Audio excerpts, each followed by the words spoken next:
Okay, so hello everybody. My name is Stephanie Johnson. I'm the managing attorney at the Tallahassee Office of Legal Services in North Florida. And welcome to our training on expunction and sealing of juvenile criminal arrest records.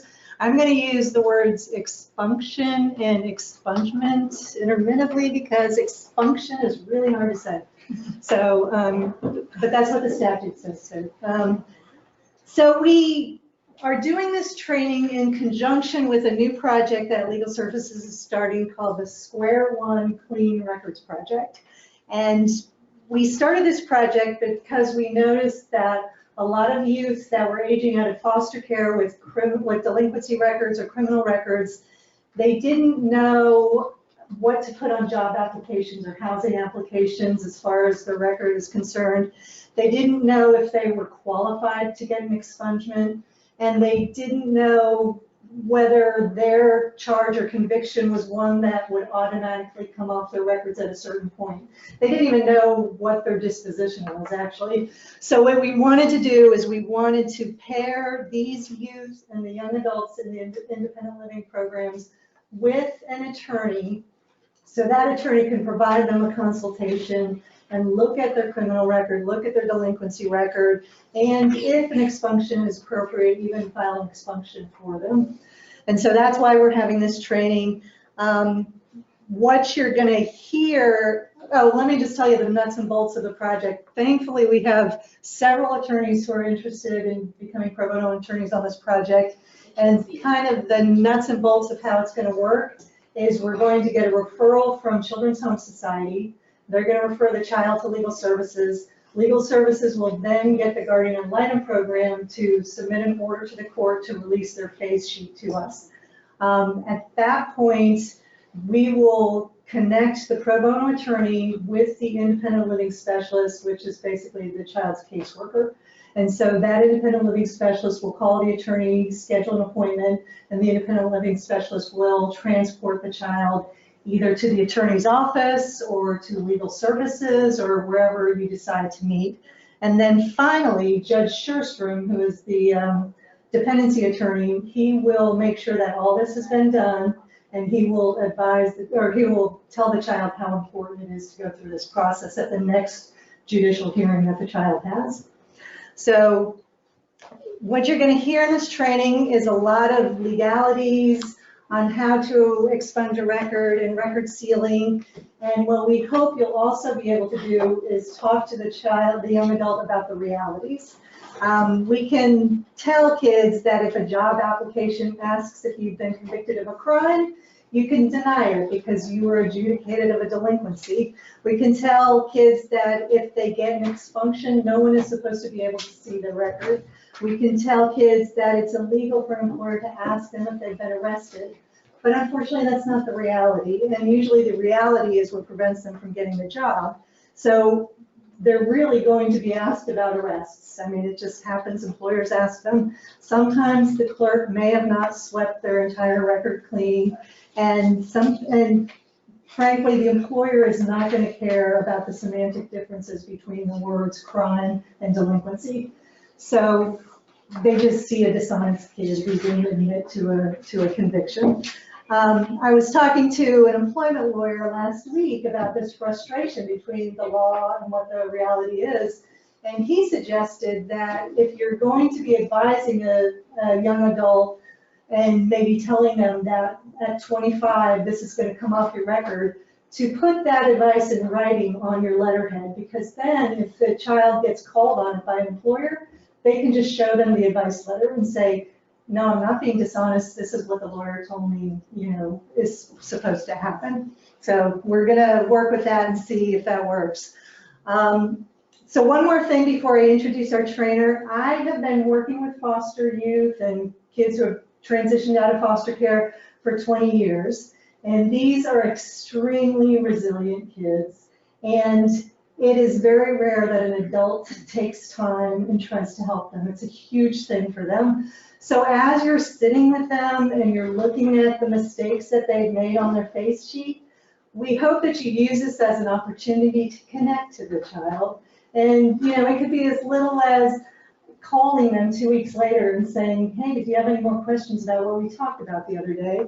Or asking them, you know, give me a call when you get a job, I'd love to hear about it. I mean, any connection that these foster youth make with an adult is a huge thing for them. So we hope that that works out too.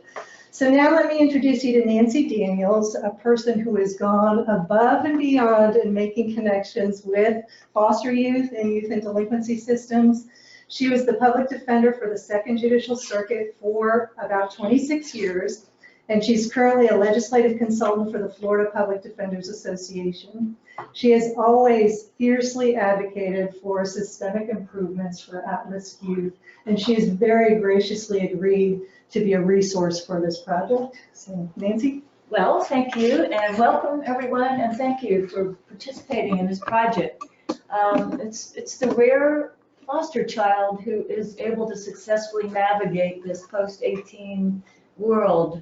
So few are able to go forward and graduate from college and really make it too many steps beyond, and they have so many disadvantages.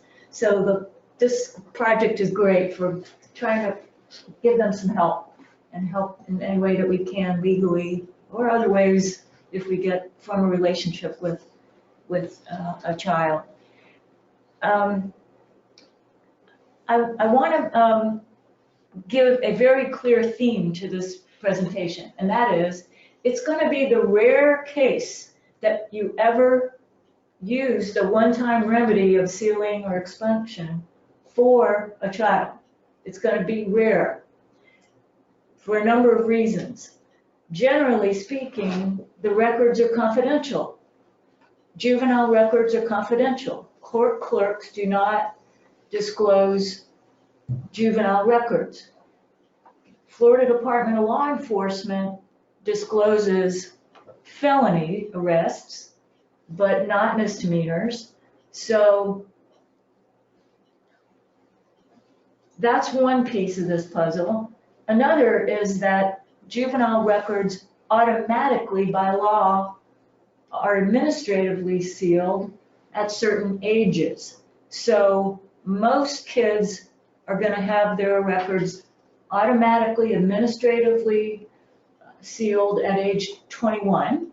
If they're more deep in serious kids who were considered to be serious habitual offenders or went to a juvenile commitment program, it'll be age 26 when it is cleared.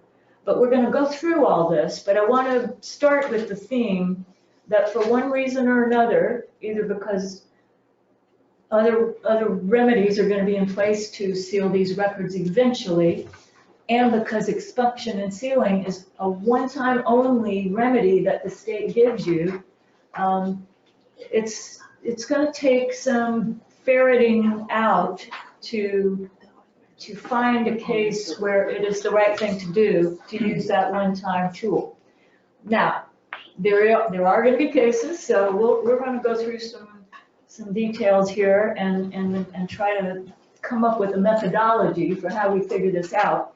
But just start with the proposition that usually you're not going to go through this whole expungement ordeal, because that's really what it is. It's very complicated and expensive and time consuming, and it's a bit daunting. So luckily other processes are going to do that work for you sooner or later.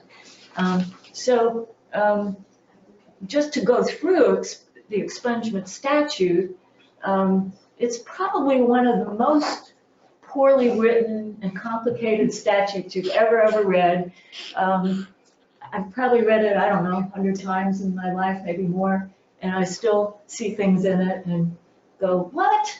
And you have to read all these other statutes that go along with it, because except as provided in 943 blah blah blah, and only the list of crimes in 943 blah blah blah are eligible, and it's just quite an exercise to go through this. But expungement itself is only for case charges that have been dismissed or found not guilty or null prost by the state.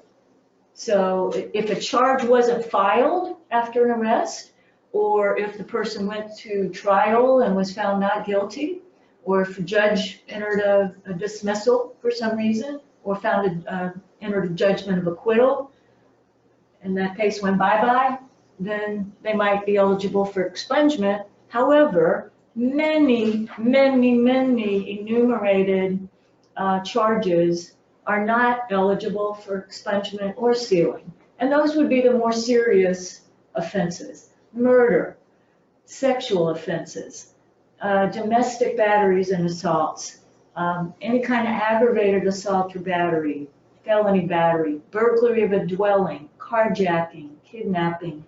If it sounds serious, it's not going to be eligible for expungement or sealing. Then there's another hurdle. Let's say the charge isn't that. Let's say it's a trespass or disorderly or something else that is eligible. Now you got to go, number 3 there, to their previous record. Have they ever been adjudicated guilty of any offense ever? And a lot of people have. If they have been in the system a bit, usually as a first offender, you'll get a withhold of adjudication. But if you're a second-time offender, you probably are going to pick up an adjudication, either as a delinquent or an adult criminal. So if you've ever been adjudicated guilty, you're not eligible for expungement. So as you start to see here, you have to do quite a bit of research into this person's record. You're going to have the face sheet, and it's informative, but you may need to do more digging beyond that. And most clients of any age are not accurate reporters of their own record. Most clients say, oh no, they dropped that, or no, they didn't do anything for me that. Well, when you look at it, 9 times out of 10, they entered some kind of a plea to it and they were either adjudicated guilty or maybe got a withhold and were placed on probation or did some kind of a sentence. But it's either because it's just so complicated and they have bad memories of it, or it's just ill understood. But you can't rely on what the client tells you. You really have to get the records yourself and look and see what they have. And then just, as Stephanie said, just calmly and supportively say, well, we've got this we have to deal with, or this, I'm sorry, this bumps you out of expungement, but maybe we can look at sealing, or, you know, so just have to have a thorough understanding of the current and prior record. And so then number 4, and this is what I just have to keep emphasizing, if a charge has been filed and gone through court against a person and they are eligible, they've gotten through all these other hurdles, just remember they can only get one one expunged. So you look at somebody on one of these face sheets, we're going to see they have numerous arrests. So let's say there's a felony that's eligible. You're probably going to want to expunge the felony, not the misdemeanors, because a lot of subsequent questions are going to be, for housing particularly, have you ever been convicted or adjudicated of a felony? So you're going to have to do some discernment about what they have. Now, if we're dealing mostly with 18-year-olds that are just aging out of the foster system, I hate to say it this way, but they may not be done with their criminal career. This juvenile record does have some protection, so you may just look at it and say, you know, this one's going to automatically go away at age 21 anyway. Let's not use expungement in case you ever have something else. We don't want you to have anything else. We're going to do everything in our power to help you steer away from anything else, but Let's not use this one chance. And just the last thing, let's say someone's arrested over a 1-year period, and this is not uncommon at all to get arrested day one for a burglary, and then get that disposed of, maybe go through a program or do something for that, and then not too long later get a grand theft or get a trespass or just get something else. You can only get one arrest, and there's a slight exception. Let's say you do a crime spree, you do 4 car burglaries on the same night, and it's all basically one bad night event, then you might be able to get that one arrest and directly related arrest expunged. But by and large, it's just one arrest. And there's some discretion. There's some case law in here. I'm not going to go through it too much detail, but courts aren't always just wild about doing expungements. So they have some discretion, and you might go through all these hurdles and make the decision to go forward, and then unless every single dot is done and all that, there's some discretion for the courts to deny it anyway.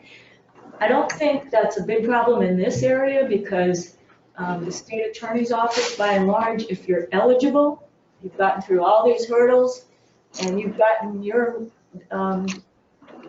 certificate of eligibility from Florida Department of Law Enforcement, our state attorney here pretty much checks off on them. So they don't challenge them, and there's no court hearings. It's just done. The big hurdle is this procedural stuff we have to do. Uh-oh. Here we go. Okay. So this is everything you have to do to get an expungement is a lot of stuff. Court clerks' offices have expungement packets. They're also available online on the Florida Department of Law Enforcement website. It's a lot of papers. First thing they have to do is get a fingerprint card done. So they have to go to a law enforcement agency. The bailiff's office and the courthouse will do this for people. The sheriff's office will do it for people. I don't know about TPD. They won't do it anymore. They won't? Okay. But you have to get somebody to law enforcement to do this fingerprint card for you, and then submit that with a $75 fee and an affidavit saying you're eligible and you've never been previously adjudicated for the offense and that type of stuff. You have to get the paperwork for your charge. You can't still be on probation for it. It has to be done. And then you have to submit all this stuff to the Florida Department of Law Enforcement. And then they do a national search to see if this person has ever gotten a crime that they haven't disclosed. And they find stuff too. They frequently turn these certificate of eligibilities down. And it takes, I put minimum of 90 days there. My experience lately is that it's 4 to 6 months. It's a long process. So you might ask, and please do ask if you have questions as we're going along here, please. Well, do they ever waive that $75? In statute, it says they will, they could, they might. I have never ever once known them to. I used to regularly call the general counsel and say, will you waive it for this guy who just graduated? No. No. I'll run it up the flagpole. No. And we've also talked about, as part of this project, also doing a records release to see if they ever have waived it for anybody, because, you know, a former foster youth would be the ideal person to be able to get a waiver. So if we do have somebody who gets a case where it is actually going to an expungement, that's definitely something we can explore. Yeah, and I'd love to rattle their cage on that, because it chills the whole process to have all this cost issue.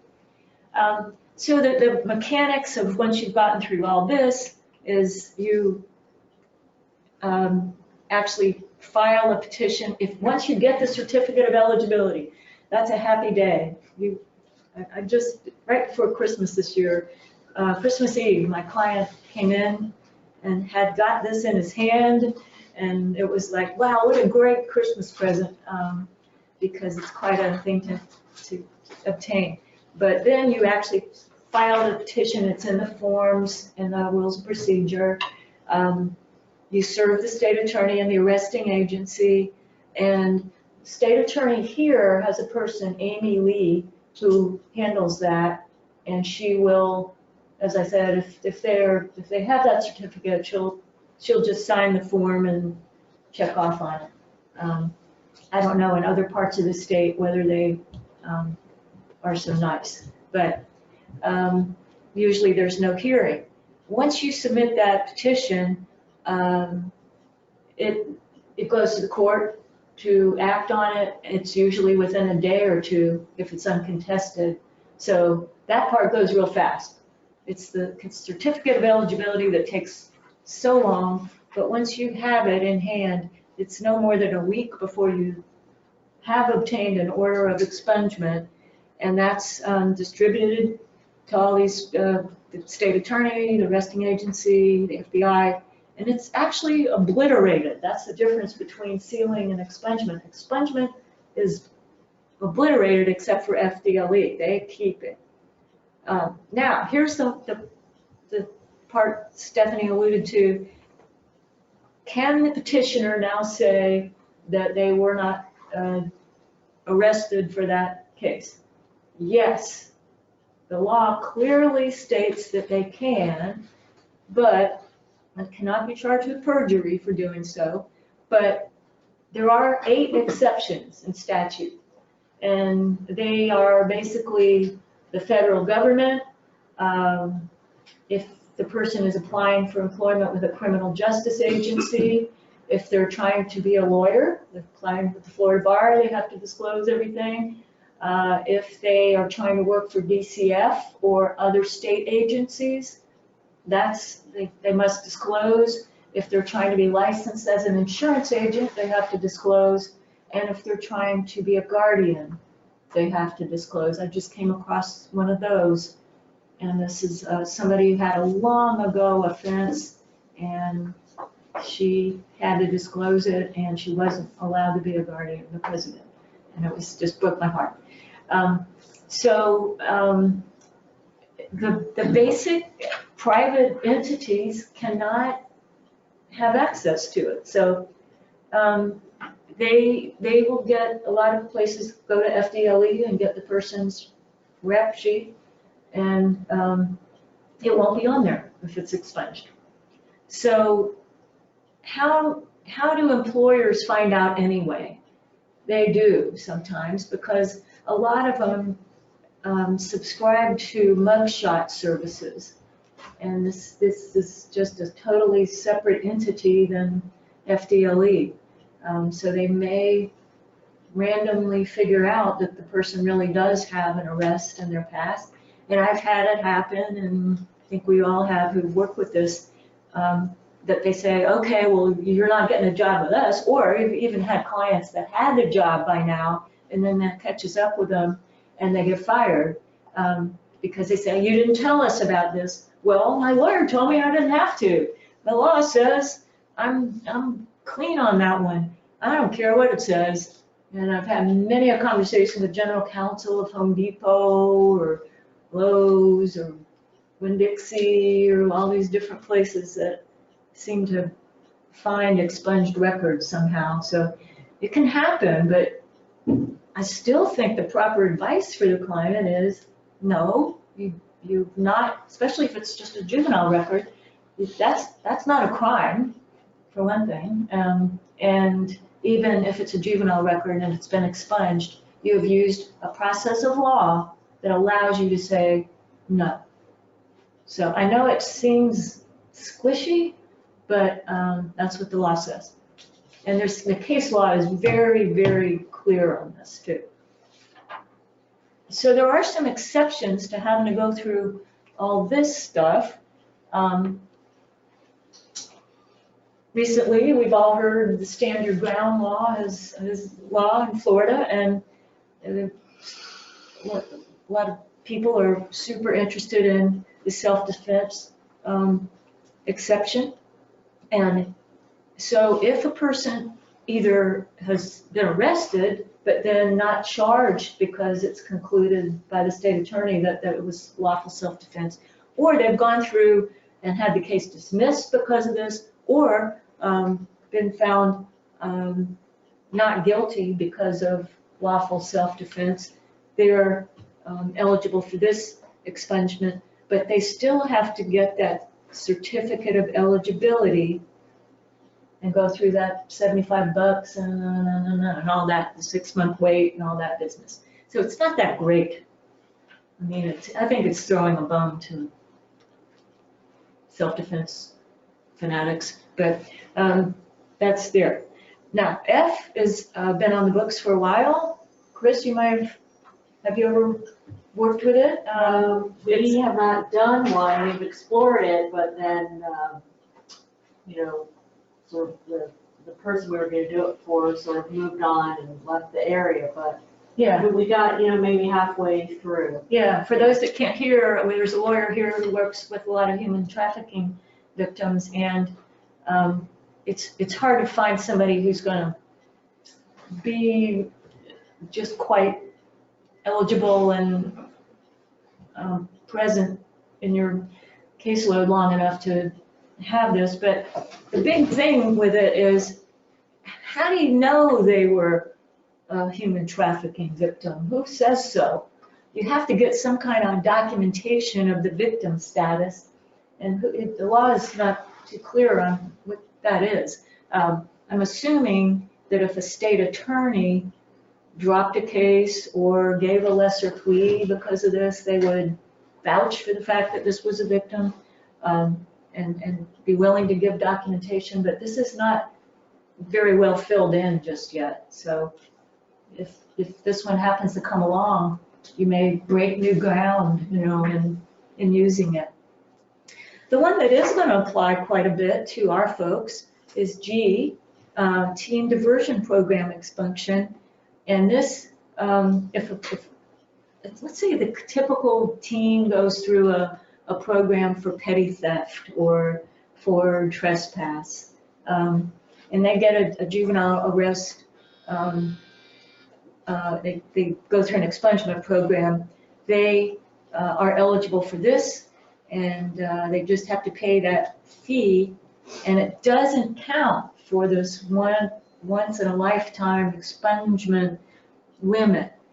So that's a good one to look at, and on your face sheet you're going to see some diversion programs where the clients may be eligible. Yes? Just because this diversion program has come up under Marjorie Stoneman Douglas quite a bit, and they're now considered quite controversial, I'm just wondering if there's a definition of non-judicial diversion programs. My understanding is that there's 3 school districts that offer diversion programs, soon to be 2, and everyone else goes through the state attorney local diversion program. So what would a non-judicial diversion program be? Okay, the question is, what's the difference between a non-judicial diversion program and a judicial diversion program? Drug court would be a good example of a judicial diversion program. It's a diversion from the regular court system, but it's still under the jurisdiction of the court, and it ends up in a court dismissal. That would not be a non-judicial diversion program. On the other hand, the state attorney's program, where they don't see the inside of a courtroom, they may see the courtroom the first day of their arraignment, but then they're shunted off to Deborah Shaw and diversion folks, and they go through the Urban League program or the Teen Court program or this one or that one. And that one is a non-judicial because the court isn't administering that. They're helping navigate somebody to it, but they're not exercising control over it. Thank you, Yeah. very helpful. So, and that one definitely is going to come into play for our folks. I think that's a biggie. So that's expungement, and just this case law is basically, it's an abuse of discretion standard if you ever got to the point of having an appeal on one of these. As I said, hearings are rare if someone goes through the regular process and is eligible and gets a certificate. So that's expungement. Sealing is almost identical, except that it is dealing with charges where there was a charge, there was an arrest, and there was a charge, and then there was a court process, and the person received an adjudication withheld. So that can happen either through a plea bargain, or it can happen through going through a trial and being found guilty, but the judge giving you the break of a withhold in your sentencing. So if it's a withhold of adjudication, it's eligible for sealing. However, it's that same list of enumerated charges are ineligible. So serious charges, murders, sexual batteries, carjackings, kidnappings, not eligible for sealing or expungement. Again, this one is the same. You're not eligible if you've ever previously been adjudicated guilty of any charge or delinquent charge, and you can only get one of these in a lifetime. And it's the same, you can only get one, but if it's a crime spree, you can get the whole deal sealed, and there's discretion of the court, but you're entitled to a hearing. If the state attorney isn't going to agree to it, and the court has to comply with law and can't just arbitrarily deny it if you're eligible. So that's going to be more often the case because most of our clients probably will have gone through court on their case, and unless it's a very minor juvenile early entry case, and they might still be eligible if they got a withhold. And this is the same procedure, the fee, the certificate, and all the same stuff. And it's the same effect too. The effect is that the court seals it, they don't obliterate it, but it can't be seen by the public, and it can be denied except to the statutory entities that I just said, military, the bar, DCF, criminal justice agencies, etc.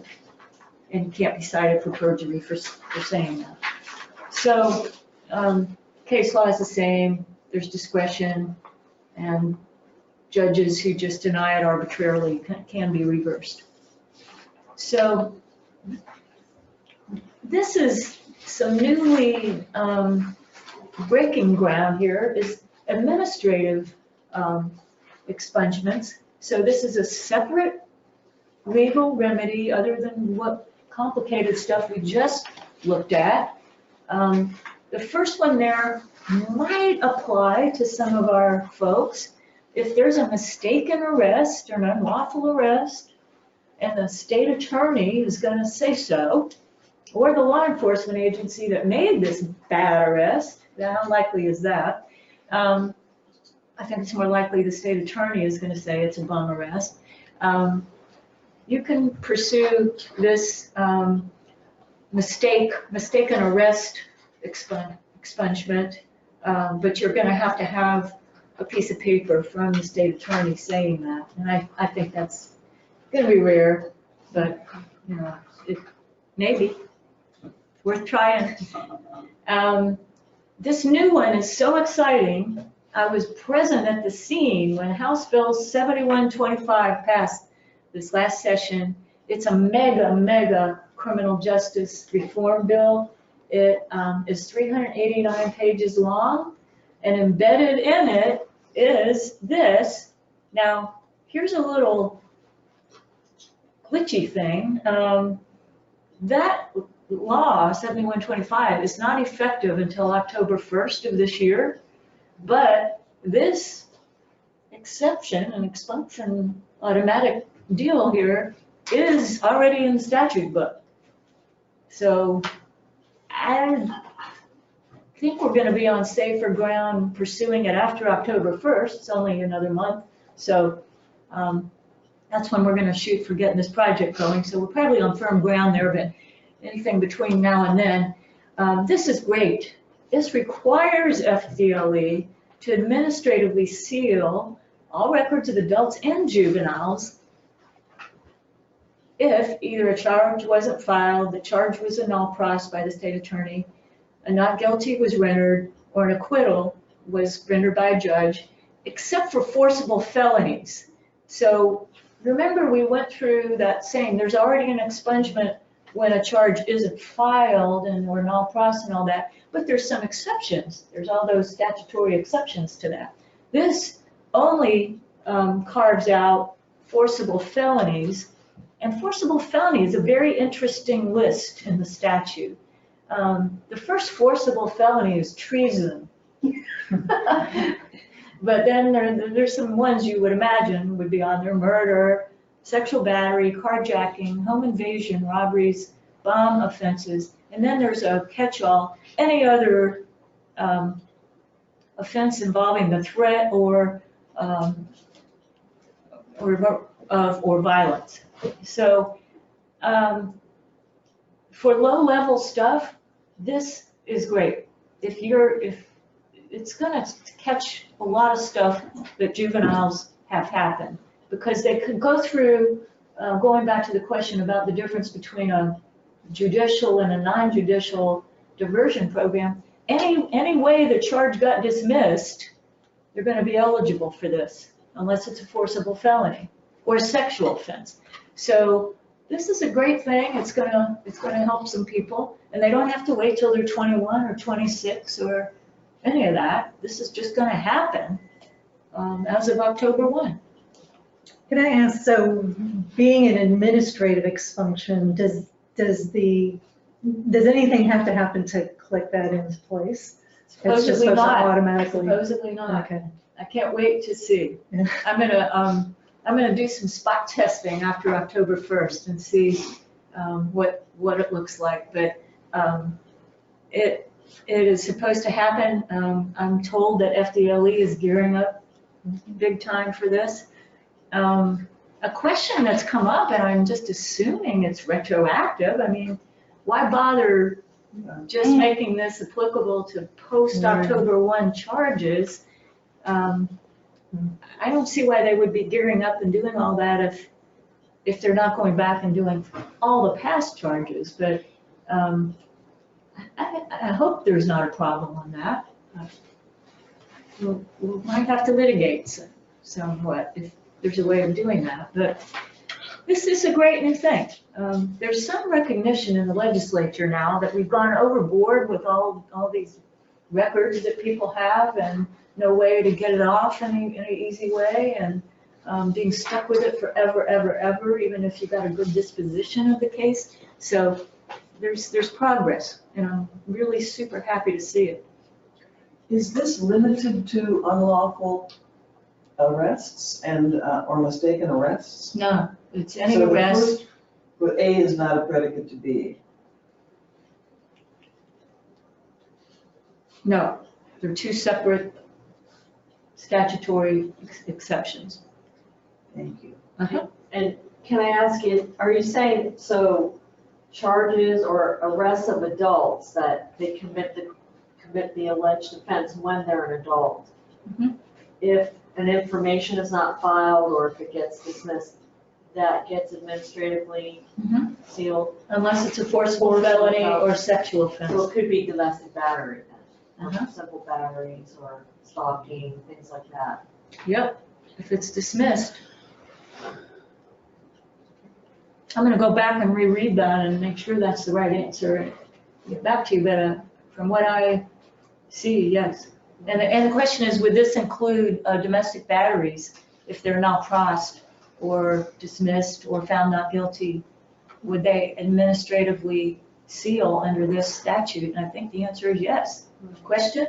If they administratively seal, then what else would you ever have to file a request to seal for ever again?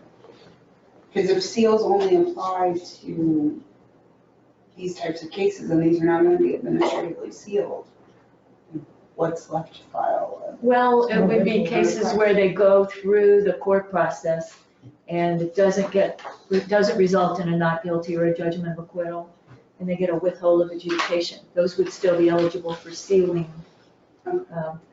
if they are not swept up by this. And that's going to be the majority of cases. The majority of arrests get filed and go through court and enter in, and there's plea bargaining and they're resolved with pleas.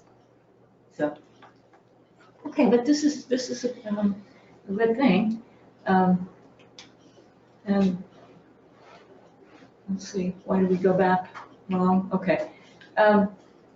So this is really the biggie that really was the theme I started with here. This administrative sealing in section 943.0515, if this was a low-level juvenile offender and they never got to the point of being classified as serious or habitual juvenile offender, or were never committed to a juvenile program, they are going to have their record automatically cleared out at age 21. So if we're seeing somebody at age 18 and their juvenile record is confidential and they didn't commit a felony, there's no way that's going to be disclosed because the clerk won't disclose it and FDLE won't disclose it. They haven't committed a crime. I think the most difficult question is what Stephanie started with. Have you ever been arrested? The answer is really yes, but it's confidential. And it's a delinquency arrest, not a criminal arrest. So I always tell clients, let me see the exact wording of what you're answering on an employment application or a housing application. Read the exact words to me or send it to me so I can read it. I want to make sure we answer this as accurately as we can and not get you in trouble, but it clears out all the way at age 21. So, and then at age 26, if the person is a serious habitual offender or has gone to a juvenile program, then it automatically clears out at 26. And so are you going to see some people that have something on their record before they were 18? Yes. You might see people who have already reoffended after 18 or have now started getting a criminal record in addition to their juvenile record.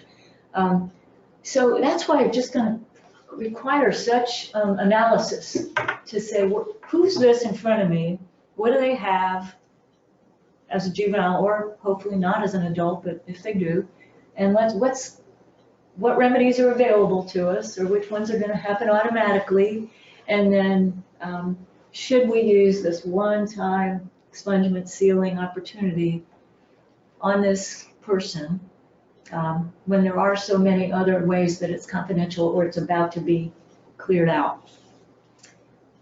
So that's something that you just always have to have in your mind. I think I'm going to try to figure out a checklist of, okay, step 1, analyze eligibility.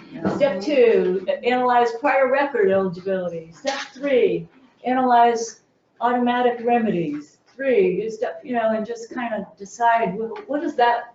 Once we've taken all those out of the apple barrel, which ones are left that we will use expungement on because we need to.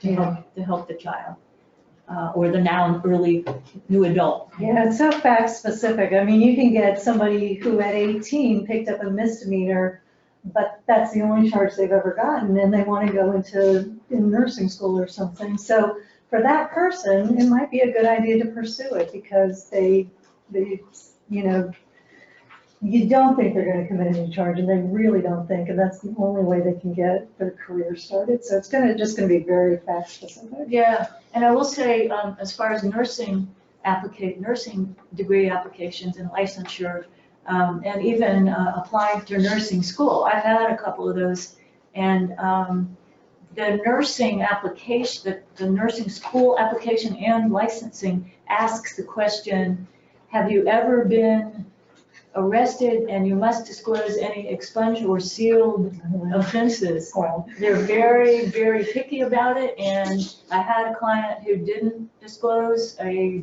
youthful shoplifting, and she had to go through a huge rigmarole to get through all that, because she didn't disclose it. So, Why do they care? I don't know, Okay. they're just, that's the, I can't give you a shot if I happen to, you know.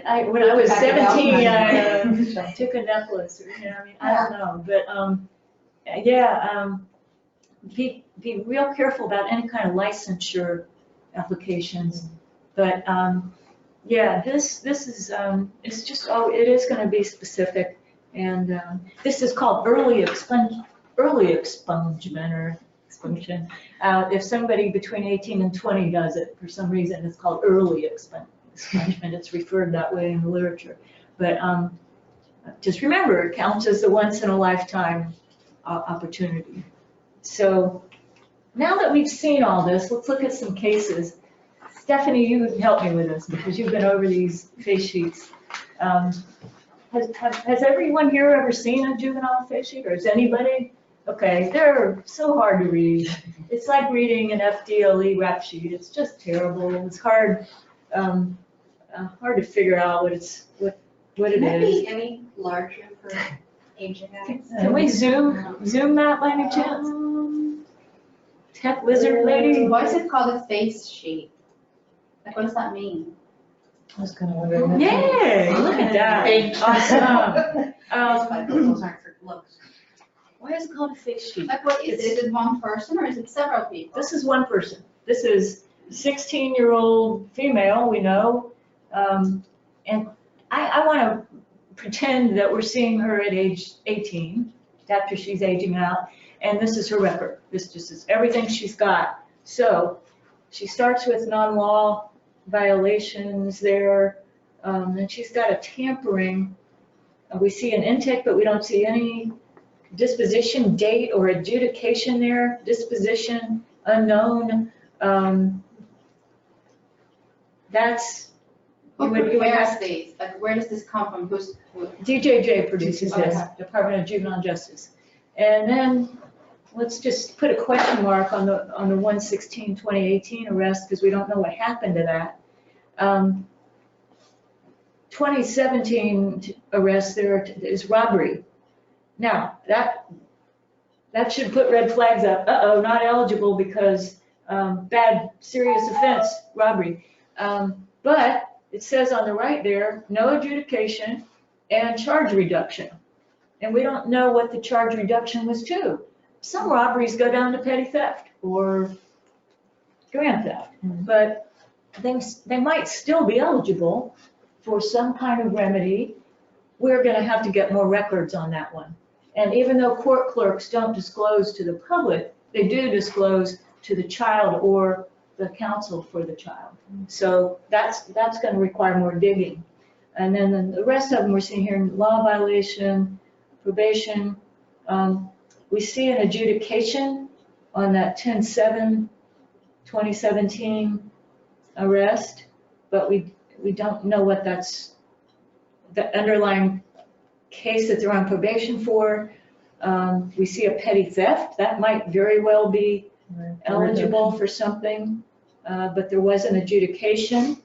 See the yes ADJ category there? There was an adjudication for that petty theft. So remember the rule, if you've ever been adjudicated guilty of a crime or a delinquency, you're not eligible for sealing or expungement. So this is a good example of how complicated this is. And so, yeah, it's like, you're trying to figure out a puzzle. And my interpretation of the 10-7 charge that just went away. Can you go back? Sorry. Thank you. Thank you. So I think you need to go up a little, yeah. So this one? Is it the back? No, This one? There it is. There you go. All right. So my interpretation of the 10-7 charge is it was originally charged as a robbery, and then that was reduced to a larceny petty theft, and that's the one that went to court, and that's the one where they got the adjudication. And that's just a guess, but that's, in reading face sheets over the years, that's my interpretation, probably what happened on that 10-7 matter.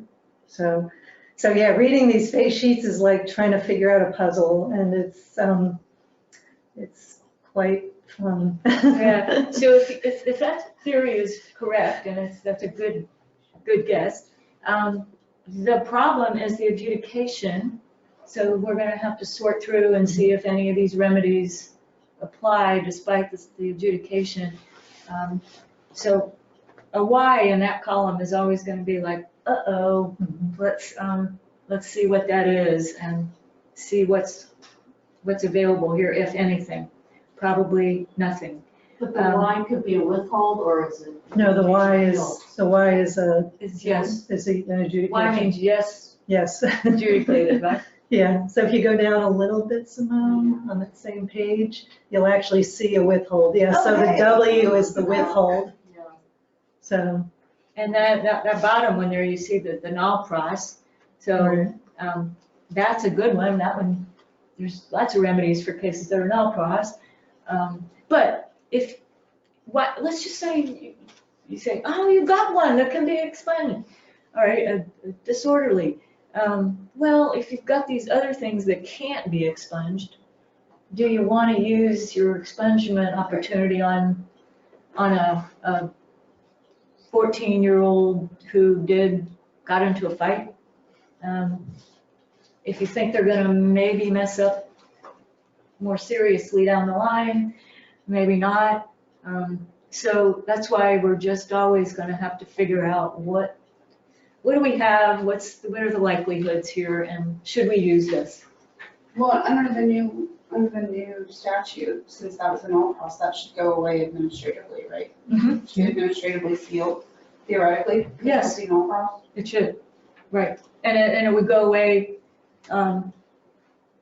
unless that robbery, let's assume it was reduced to something non-felony, that's going to go away at age 21.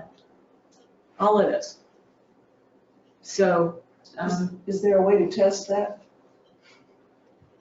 Uh, whether it went away or not? Well, yeah, the way is to get your rap sheet from FDLE and see what they're putting out. so after they turn 21, it might be a good idea to advise them to get their FDLE record. Right, and see if everything that was supposed to clear off did. So FDLE is not supposed to disclose things that were juvenile, Only Over. felonies, only felonies. right. And is there a process if you check your rap sheet and indeed it has not been, there's a way to say, hey, wait? Oh, it is so complicated to Oh, get yeah. something off that FDLE sheet, but yes, there is a process. Yeah. It starts with calling their general counsel though and saying, hey, this is a mistake, I've got the records. A couple of Okay. questions from our folks online. Okay, we have some questions from the field here. Okay, let's see. How do I get this thing on here? Oh, that's not it. Questions, here we go. Okay, so,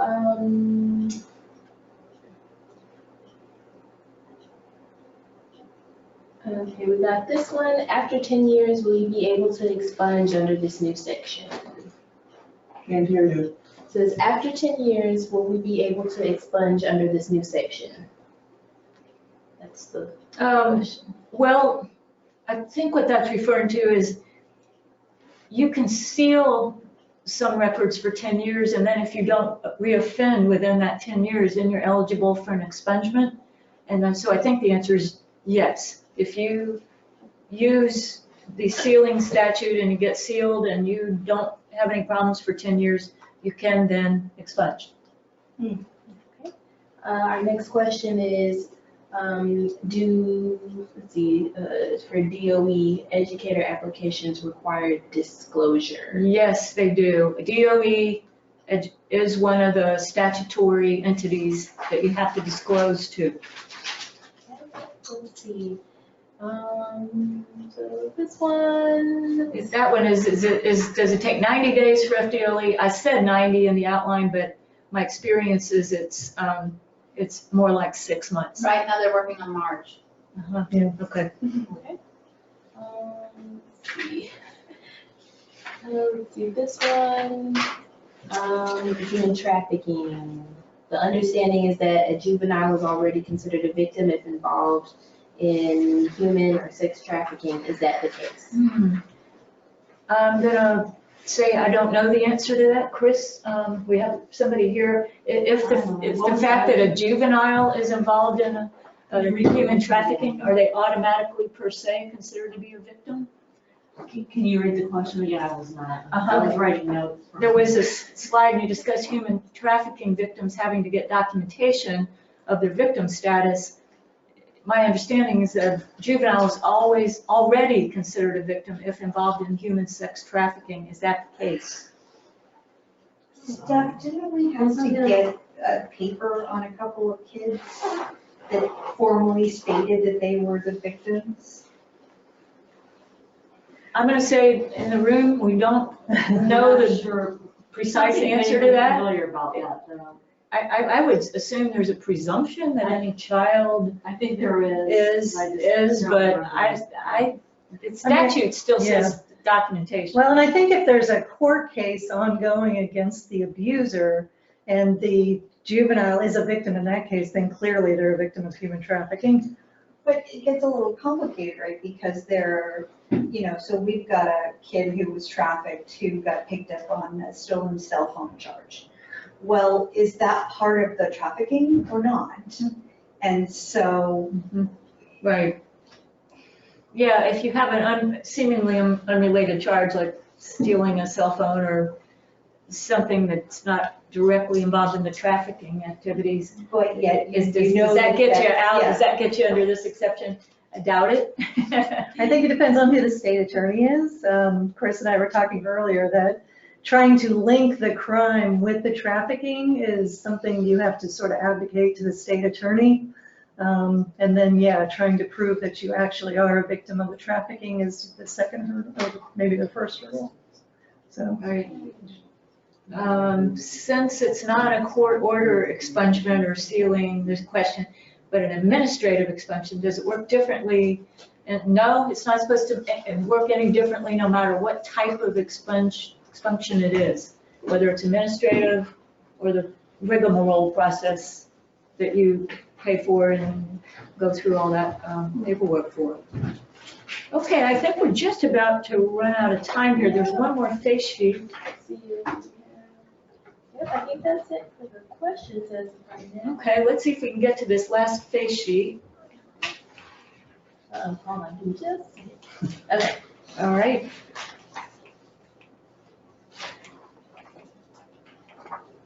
Okay, here's the second one. This too is a 15-year-old, but let's assume this is an 18-year-old and this is their whole history. Can you make that first part bigger? Thank you. The bottom part. Yeah, thank you. See, aggravated battery is one of the ineligible, on the ineligible list for both sealing and expungement. Intake, no disposition known, so hopefully maybe it was reduced or it's still ongoing maybe since it was just July. But that we'd have to see how the disposition comes out before we know. But the battery there, no adjudication, good. Went through a diversion program, good. So they may be eligible for a diversion expungement or a regular expungement, depending on the details. And then there's a 528-18 battery, closed, no adjudication, another diversion. So again, there may be possibilities of getting this one under that diversion expungement possibility. Can I ask you, so if you've gotten diversions on both those charges, but then you actually commit an aggravated battery, that won't affect your ability to expunge the diversion? Only if you're adjudicated guilty If you're on that. Okay, Right. But if you get out of that one with a withhold okay. or a dismissal, then yes, but you would definitely want to make sure what, you want to work like crazy if you're currently representing this person for aggravated battery to get it down so you can get that off of there and not have that knock you out of all these remedies. So that's pretty much it. And yes, question? Yeah, I have two related questions, and I'm gonna euphemistically refer to it as the get out of jail free card. You've got one expungement, use it wisely. Exactly. So under the expungement, you say the petitioner may lawfully deny the arrest if it's been expunged. What if you choose not to expunge an arrest that appears relatively serious, but you're gonna save your get out of jail free card? You cannot deny the request, can you? I mean, the arrest. No, if it's still on your arrest record. You have to admit it. Now, if it's a juvenile arrest, it's going to be confidential, and it's a delinquency arrest. It's not a criminal arrest. So again, the wording of what you're answering is the key to how to answer it. If it's, have you been convicted of a crime? No.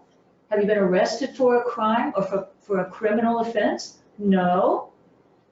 If it's, That's a no if it's a juvenile yeah, offense? it's because it's not a criminal offense. Okay. It's a delinquency offense. And then the related question, again, saving your get out of jail free card. If you had a relatively serious matter, would you ever use the sealed and then expungement, or just go straight to the expungement? Why would you go through a two-step process if you know you really need to expunge? Yeah, well, if it's relatively serious, you gotta make sure you're eligible, because Right. most serious is, but let's say it's on the margin and it's not ineligible. Yeah, you have to figure out what's the worst thing on your record. I had, lots of my drug court clients had scattering of misdemeanor offenses or, minor stuff. Do we use the expungement on that drug possession felony arrest that was dismissed? Yes, because it's felony.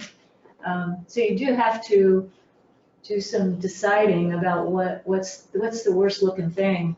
If it's felony, I think it's almost always going to be preferable to expunge that if you can, or seal it over a misdemeanor. No, I understood that. I'm more to the concern, I guess, that let's assume you just have the one offense and you use your get out of jail free card now, or say, wait, I might commit a worse felony down the road, so I'm going to seal it, and then I have a 10-year window to figure out later what is my worst Yeah, offense. that would be a wise strategy if you fear you're gonna reoffend. Most people don't think they will. Yeah. Or get caught. Yeah, right. That's right, I've never known anybody. Yes, So you can seal one and expunge one? well, Or you is it can, one for that both? same one. If you have sealed it for the 10-year period, then you can expunge it. You can't expunge another one? No. A different one? Okay.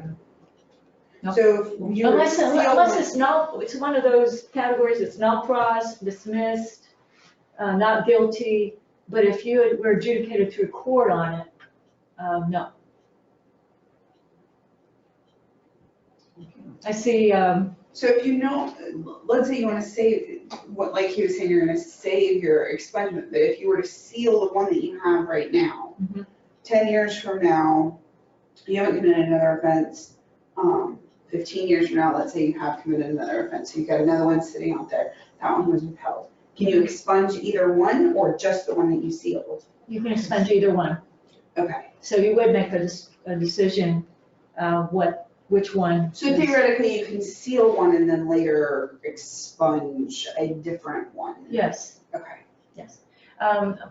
With drug offenses, I generally would talk to clients about, well, I think most employers are gonna understand if you say, look, when I was a kid, I was playing around with drugs a little bit and I did pick up a charge. Whereas if it's a burglary or even Like sometimes it's theft honest or, act. yeah, if it's something more with more mens rea, let's say, you're probably gonna wanna expunge or seal something other than a drug offense if you have something else. So anyway, I hope this wasn't too confusing. It is such complicated and murky and messy stuff, but I hope it doesn't deter you from participating in the project.